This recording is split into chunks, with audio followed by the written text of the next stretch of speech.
This is नूर जुमान। आज के इस व्लॉग में हम सबसे पहले बात करते हैं कि यूसुफ रजा गिलानी के बेटे अब्दुल कादिर से एक चोर ने घड़ी चोरी की, जिसकी मालियत जो है वो 50,000 यूरो है। तो इससे पाकिस्तानी करेंसी में जब आप कन्वर्ट करते हैं तो इससे बनते हैं 1,85,00,000 रुपए। हम 1,85,00,000 आम पाकिस्तानी इसके बारे में सोच भी नहीं सकते। आम पाकिस्तानी 10-15 लाख की वजह से जब इनकी अपना घर बसाने के लिए इनके पास इतने पैसे नहीं है कि वो अपना घर बनाए।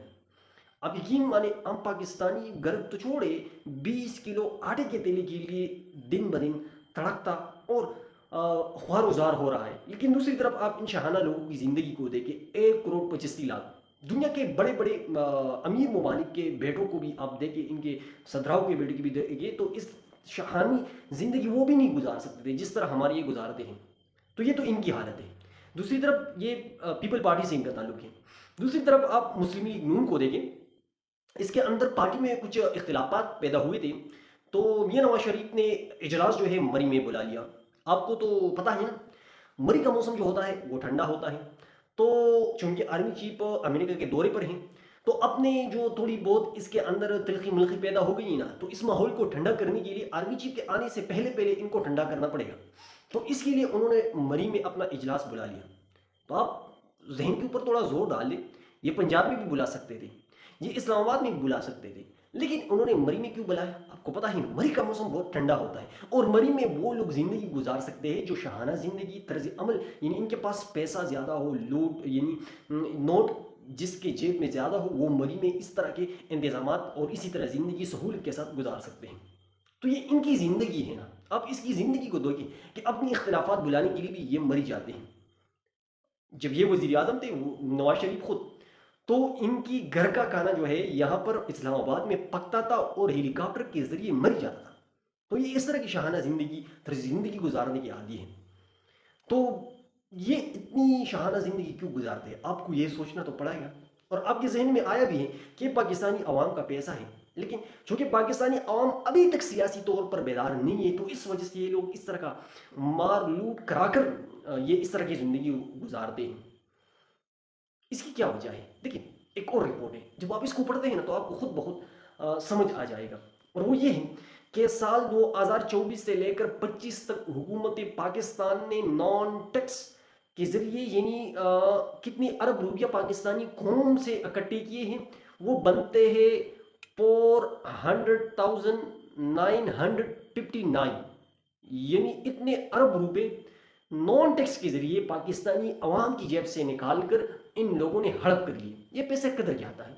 ये पैसा फिर इसी तरह करोड़ों की गड़ियाँ लेना है, मरी में इजलास बुलाने होते हैं। इन लोगों की शहाना ज़िंदगी जो गाड़ियों में पेट्रोल वेट्रोल डालते हैं, इनके ब्यूरोक्रेसी जो होती है, ये इनसे अपने पैसे, इनका जो खर्च होता है वो इन्हीं अवाम के पैसों के ज़रिए से पूरा किया जाता है। हालांकि इस वक्त दुनिया में ऑयल की कीमत जो है सबसे कम है, लेकिन पाकिस्तान में सबसे ज़्यादा है, 272 पर अभी अभी फरोख्त हो रहा है। जब ये इमरान खान के दौर में 140 से 150 तक पहुंच गया था, तो मौलाना फजल रहमान अपना गला फाड़ रहा था और ये लोग भी फाड़ रहे थे। एक महीने में 2-3 मरतबा इस्लामाबाद का लॉन्ग मार्च करते थे। लेकिन अभी चूंकि सब कुछ ठीक है, क्यों ठीक है? इन लोगों की मज़े हैं मज़े। तो ये इन लोगों की मज़े हैं।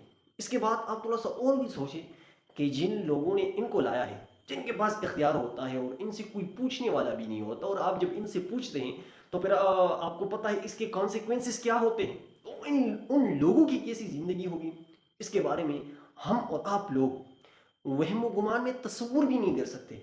लेकिन जब आप इनको जानेंगे तो फिर आपको पता लगेगा कि पाकिस्तान क्यों तरक्की नहीं करता।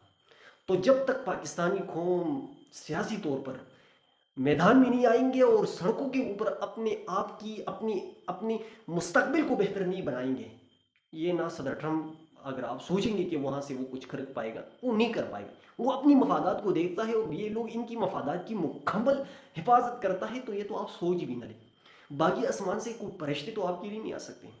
आप ही लोग खुदा के नायब मखलूक हो और आप अपनी ज़िंदगी बदल सकते हैं, लेकिन अपने सियासी शऊर के तौर पर जब तक आप लोगों में इत्तेफाक होगा और अमन व अमान के साथ आप सड़कों पर निकलेंगे और इन लोगों को बांग्लादेश की तरह श्रीलंका की तरह और तुर्की की तरह। जब तक आप लोगों को इन लोगों का अंजाम तक नहीं पहुंचाएंगे तब तक इस रियासत का कोई मुस्तकबिल नहीं। इंशाल्लाह नेक्स्ट आने वाली वीडियो में फिर आप लोगों के साथ मुलाकात होगी। आज के लिए इतनी काफ़ी।